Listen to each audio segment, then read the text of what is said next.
नमस्कार दोस्तों। हमारे मन में गंदे विचार क्यों आते हैं? हम नहीं चाहते, लेकिन फिर भी हमारे मन में गंदे विचार आते रहते हैं। लेकिन मन हमारा सबसे बड़ा दोस्त और मन ही सबसे बड़ा दुश्मन क्यों है? जब हम अपने मन की बात मानते हैं तो हमारा मन ही हमारा नेतृत्व करता है। भटक जाते हैं और जब हम मन को संतुलित कर लेते हैं तो हम अपने जीवन में हर चीज का ध्यान रखते हैं। हम अपने मन में आने वाले गंदे विचारों को रोकने की कोशिश करते हैं, लेकिन जितना अधिक हम रोकते हैं उतना ही ये विचार हमारे अंदर प्रवेश करते हैं। जितना अधिक आप किसी चीज से दूर भागते हैं वह चीज आपको अपने पास ले जाएगी। इसलिए उस चीज से दूर मत भागिए, उस पर संतुलन बनाए रखिए। एक बार एक युवक गौतम बुद्ध के पास आया और गौतम बुद्ध से बोला कि है बुद्ध, मेरे मन में इतने गंदे विचार क्यों आते हैं? मैं नहीं चाहता कि मेरे मन में गंदे विचार आए, पर मेरे मन में हमेशा कामवासना के विचार चलते रहते हैं और मैं इनके बारे में सोच सोच कर बहुत परेशान हूँ। मेरी ऊर्जा और समय यह सब सोचने में ही नष्ट हो जाता है और इन सब विचारों की वजह से मैं कभी भी शांत नहीं रह पाता और मैं हमेशा ही स्त्रियों को देखकर मोहित हो जाता हूँ। अपने आप को रोक ही नहीं पाता। बुद्ध मुस्कुराए और उन्होंने उस युवक से पूछा, क्या तुम्हें पता है यह काम वासना होती क्या है? फिर लड़के ने उत्तर दिया और कहा, बुद्ध में यह तो नहीं जानता कि काम वासना होती क्या है, पर हाँ ये जो भी है बहुत बुरी चीज है। फिर बुद्ध ने उस युवक से कहा कि सबसे पहले तो तुम्हें यह समझना है कि प्राकृतिक रूप से जो भी चीज हमारे अंदर है वह बुरी नहीं है। हमारे जीवन में उसकी कुछ ना कुछ जरूरत है। वासना कोई बुरी बात नहीं है। यह तो हमारे मन की एक भावना है जो हमें किसी ना किसी चीज की कमी का एहसास करवाती है और फिर हम उस चीज को पाने के लिए उस चीज की तरफ आकर्षित हो जाते हैं। जैसे अगर तुम्हारे पास धन की कमी है तो तुम में धन पाने की वासना उत्पन्न हो जाएगी। तो वासना कुछ और नहीं, बस एक प्रकार की कमी है जो कि एक प्रकार की जरूरत का एहसास है और जब ये जरूरत शारीरिक हो तो हम इसे काम वासना कह देते हैं। युवक ने गौतम बुद्ध को कहा कि बुद्ध, मुझे काम वासना का मतलब तो समझ में आ गया, पर आप मुझे यह बताइए कि यह आती कहाँ से है और कैसे आती है? गौतम बुद्ध ने कहा कि काम वासना कहीं से आती नहीं है, यह तो हमारे अंदर ही होती है और इसका होना तो जरूरी भी है, तभी तो मानव जाति का विस्तार होगा। युवक ने कहा, जब यह हमारे अंदर ही है और जरूरी भी है तो फिर लोग इसे गलत क्यों बोलते हैं? बुद्ध ने कहा कि यही तो समस्या है। लोगों ने काम वासना को गलत तरीके से सोच लिया है, इसे छिपाने की दबाने की कोशिश करते हैं। काम वासना गलत नहीं है, बल्कि काम वासना का गलत तरीके से प्रयोग करना गलत बात है। लोग जिससे प्रेम करते हैं बस उसी के लिए जीने लग जाते हैं, उसे पाना ही अपना लक्ष्य बना लेते हैं और उसी के बारे में हमेशा सोचते रहते हैं, पर यह सब गलत है। बुद्ध ने युवक से कहा, क्या तुम्हें पता है जानवरों में भी काम वासना होती है? युवक ने उत्तर दिया, हाँ बुद्ध, जानवरों में भी काम वासना होती है, क्योंकि जानवर भी तो आखिर अपनी पीढ़ी को आगे बढ़ाएंगे। बुद्ध ने कहा, तो फिर हम जानवरों की काम वासना को गलत क्यों नहीं कहते? युवक ने कहा, मुझे नहीं पता महात्मा, आप ही मुझे बताइए। गौतम बुद्ध ने कहा कि जानवर अपनी काम वासना का प्रयोग आनंद प्राप्ति के लिए नहीं करते, वह तो सिर्फ संतान उत्पन्न करने के लिए काम वासना का उपयोग करते हैं।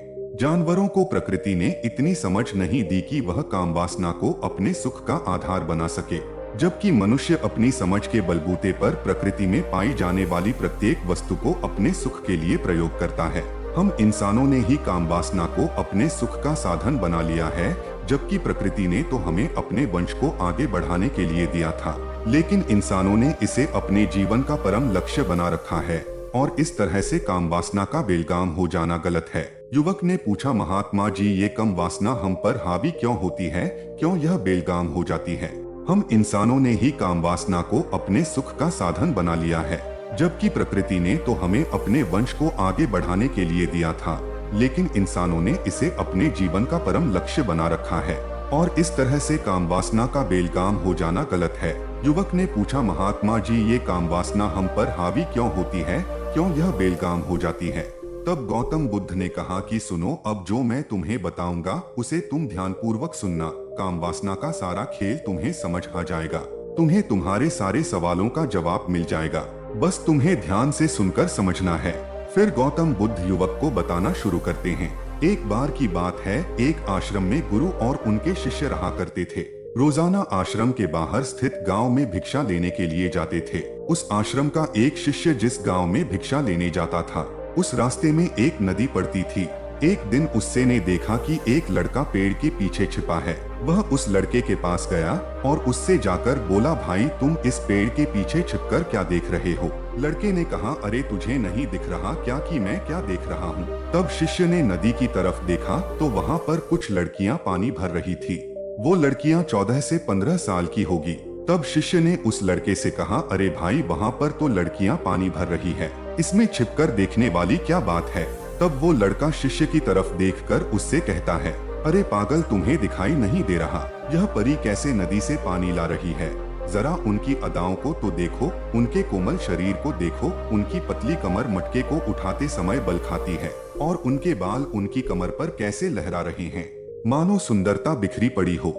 उसने फिर से नदी के किनारे देखा और इस बार वह नदी के किनारे देखता रहा।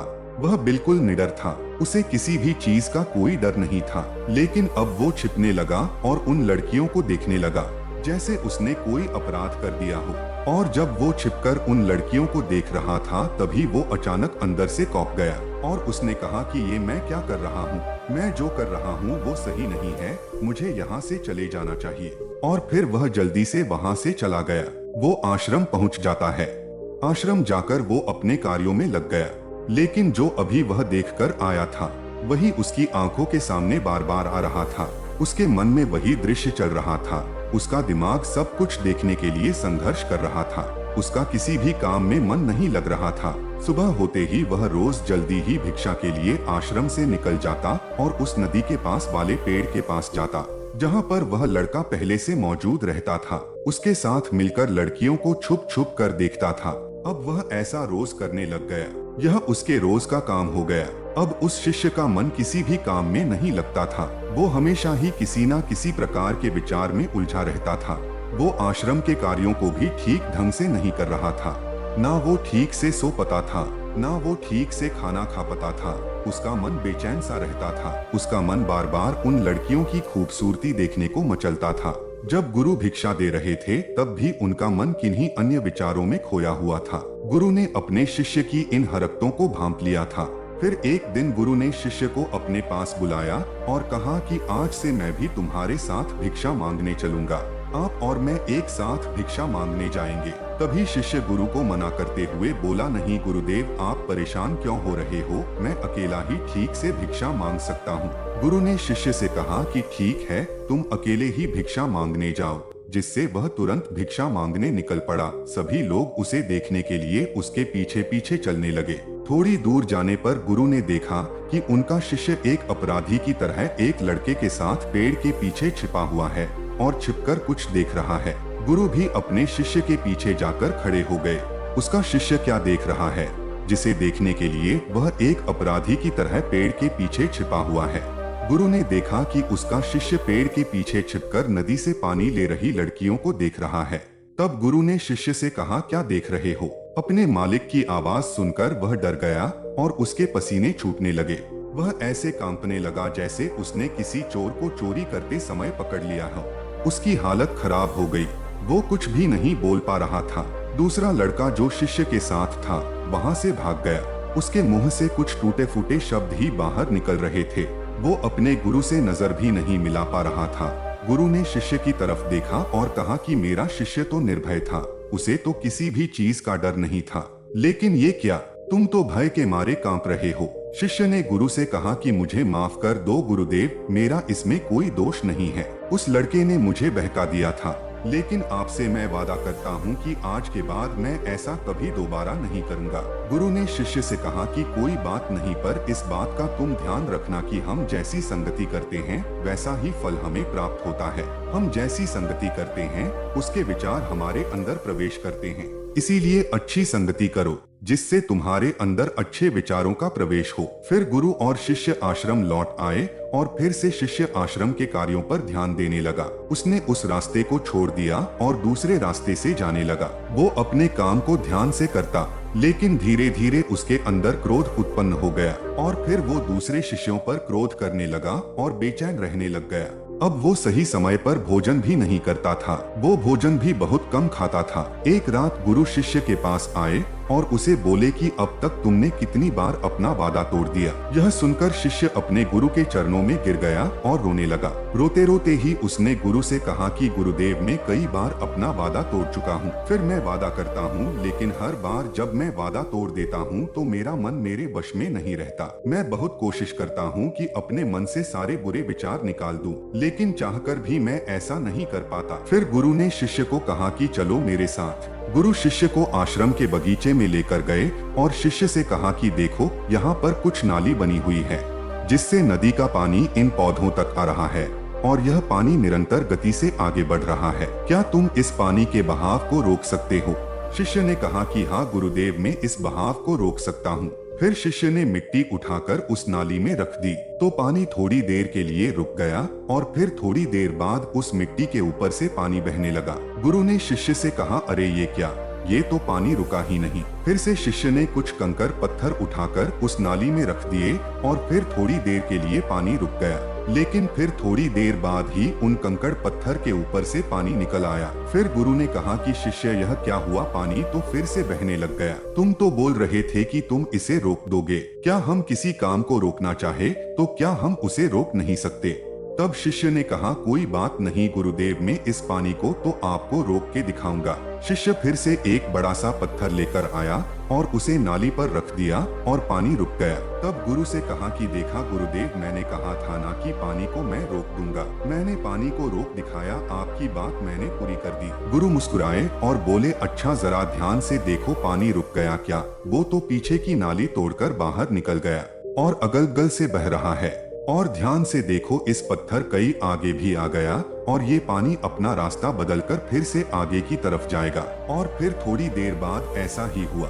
फिर गुरु ने शिष्य को समझाया कि तुम्हारे साथ भी तो ऐसा ही चल रहा है। तुम बार बार प्रयास कर रहे हो, बड़े से बड़ा प्रयास कर रहे हो, पर हर बार तुम्हारा प्रयास टूट रहा है और यह हमेशा टूटता ही रहेगा। तुम कितना भी बड़ा पत्थर रख लो, लेकिन पानी तो अपना रास्ता बना ही लेगा। यह सब देखकर शिष्य ने गुरु से कहा कि है गुरुदेव, क्या कोई तरीका नहीं है जिससे मैं गंदे विचारों से बाहर निकल सकूं और यह मेरे मन में आए ही ना? गुरु शिष्य को एक नदी के पास ले गए जहां से उस बगीचे में पानी जा रहा था। गुरु ने शिष्य से कहा, वो पानी इसी नदी से जा रहा है। अगर हम यहीं से उस रास्ते को बंद कर दें जहां से पानी बगीचे में जा रहा है, तब क्या हम पानी को रोक नहीं सकते? शिष्य ने कहा कि हाँ गुरुदेव, अवश्य ऐसा हो सकता है। मैं इस पानी को यहीं से बंद कर देता हूँ, तब आगे की नाली में पानी जाएगा ही नहीं और फिर बगीचे में पानी जाएगा ही नहीं। फिर शिष्य नदी से जाने वाले रास्ते को बहुत मेहनत करके पत्थर और मिट्टी डालकर बंद कर दिया और गुरु से कहा कि गुरुदेव, मैंने पानी को बंद कर दिया है, अब यह पानी बगीचे में जाएगा ही नहीं। तब गुरु ने शिष्य से कहा, अगर पानी बगीचे में नहीं जाएगा तो पेड़ पौधों को पानी कहाँ से मिलेगा? उन पेड़ पौधों को तो पानी की आवश्यकता है और उन पेड़ पौधों में कुछ पेड़ पौधे तो ऐसे हैं जिनको रोज पानी की आवश्यकता है, वह तो मुरझाकर मर ही जाएंगे। उनका क्या होगा? पानी तो हमें खोलना ही होगा। शिष्य ने गुरु की बात सुनकर वापस नदी से जाने वाले पानी का रास्ता खोल दिया। तब गुरु ने शिष्य से पूछा, शिष्य, अगर हम इस नदी के पूरे पानी को बगीचे की तरफ मोड़ दे तो क्या होगा? तब शिष्य ने जवाब दिया कि गुरुदेव, वहाँ पर जितने भी पेड़ पौधे हैं वो गलकर नष्ट हो जाएंगे, वहाँ पर कुछ नहीं बचेगा। फिर गुरु मुस्कुराए और बोले, तुम इस बात को समझो कि हमें किसी भी चीज को रोकना नहीं है, बस हमें हमेशा संतुलन बनाए रखना है। कम पानी से भी पौधे नष्ट होते हैं और ज्यादा पानी से भी पौधे नष्ट होते हैं। हमारा जीवन संतुलन से ही चलता है। गुरु ने शिष्य से कहा कि अगर मैं तुम्हें कुछ कहूँ कि तुम आम के बारे में मत सोचो, तो तुम्हारे मन में सबसे पहले किसका चित्र आएगा? शिष्य ने कहा कि गुरुदेव, मेरे मन में तो पहला चित्र आम का ही आएगा। गुरु ने कहा कि जब हम गंदे विचारों को जबरदस्ती रोकने का प्रयास करते हैं तो वह और मजबूती के साथ हमारे अंदर प्रवेश करते हैं, इसीलिए हमें उन्हें कभी भी दबाने की कोशिश नहीं करनी चाहिए। तब गुरु शिष्य के पास गए और बोले कि बुरे लोगों की संगति के कारण भी हमारे अंदर गंदे विचार आते हैं। कभी कभी ऐसा होता है कि हमारे अंदर कामुकता नहीं होती, लेकिन कुछ अश्लील लोगों के साथ रहने के कारण वह हम पर हावी हो जाती है। तब शिष्य ने कहा कि गुरुदेव, आप सही कह रहे हैं, मैं अपने लक्ष्य से भटक गया था।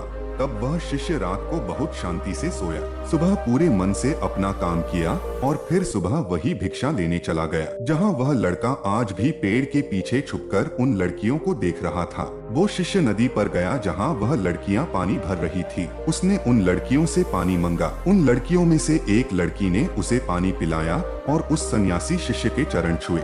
शिष्य ने उसे आशीर्वाद दिया कि तुम्हारा कल्याण हो। शिष्य का मन सकारात्मक ऊर्जा से भर गया। उसके चेहरे पर मुस्कान आ गई थी, जैसे उसे कोई खोई हुई चीज वापस मिल गई हो। वह अपने रास्ते पर वापस जाने लगा। तभी पीछे से वह लड़का आया जो पेड़ के पीछे छिपा था।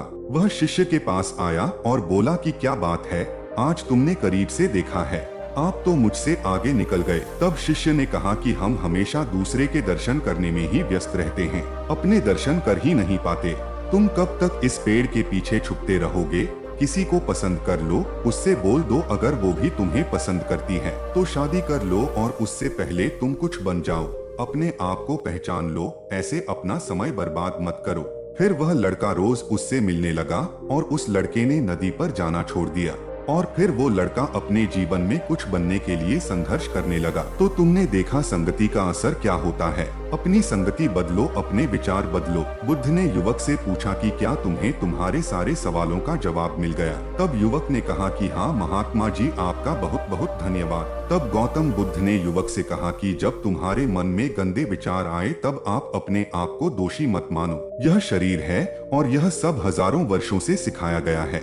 एक केवल तुम्हारे सोच लेने से, शपथ लेने से ये टूटने वाला है नहीं, लेकिन तुम्हारे पास वो शक्ति है, वो ऊर्जा है जिसका तुम्हें संतुलन उपयोग करना है। तुम एक जीवित ऊर्जा हो जो कुछ भी अनुभव करने के लिए स्वतंत्र है, जो निर्माण करने के लिए स्वतंत्र है। इसीलिए तुम अपने आप को पहचानो। यह बोलकर गौतम बुद्ध मौन हो गए और युवक ने इतनी अमूल्य जानकारी के लिए गौतम बुद्ध का धन्यवाद किया और वहाँ से चला गया। दोस्तों, कैसी लगी ये कहानी? उम्मीद करता हूँ कि आपको इस कहानी से बहुत कुछ सीखने को मिला होगा। तो मिलते हैं किसी अगली कहानी में, तब तक के लिए अपना ख्याल रखें और कृपया लाइक और सब्सक्राइब करें। धन्यवाद।